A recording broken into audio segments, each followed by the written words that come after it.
வணக்கம். நான் உங்களின் மூலிகை ஆலோசகர் டாக்டர் பிருந்தா. தினம் ஒரு மூலிகை அப்படிங்கிற தலைப்புல இன்னைக்கு முக்கியமான எளிய மருத்துவ குறிப்புகளை பத்தி பார்க்கலாம்.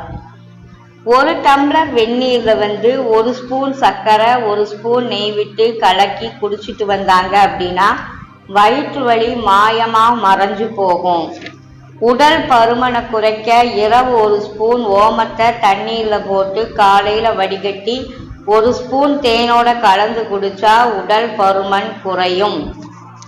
அவரை இலைய அரைச்சி தினமும் காலையில முகத்துல தடவிட்டு வந்தாங்கன்னா முகத்தில் இருக்கக்கூடிய தழும்புகள், முகப்பருக்கள் அடியோடு மறையும். பால் கலக்காத தேநீர்ல தேன் விட்டு குடிச்சாங்க அப்படின்னா தொண்டைக்கட்டு சரியாகும்.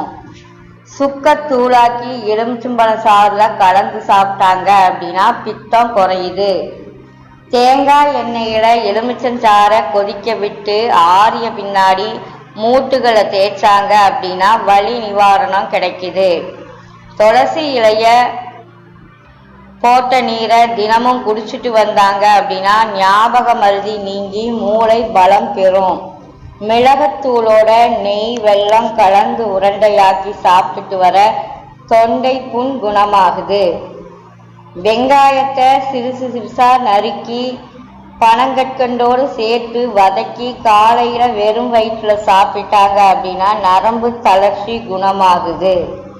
பொடித்த படிகாரத்தூளை வாரம் 3 முறை பல் தேய்ச்சிட்டு வந்தாங்க அப்படின்னா பல்லில் இருக்கக்கூடிய கரை, இரத்தம் வடிதல், வாய் துர்நாற்றம் நீங்குவதோட பல்லில் இருக்கக்கூடிய எகிறுகள் வலிமையடையுது.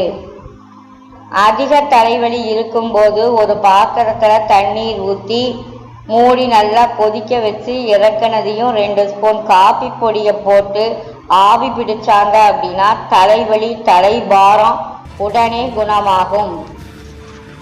நன்றி, வணக்கம்.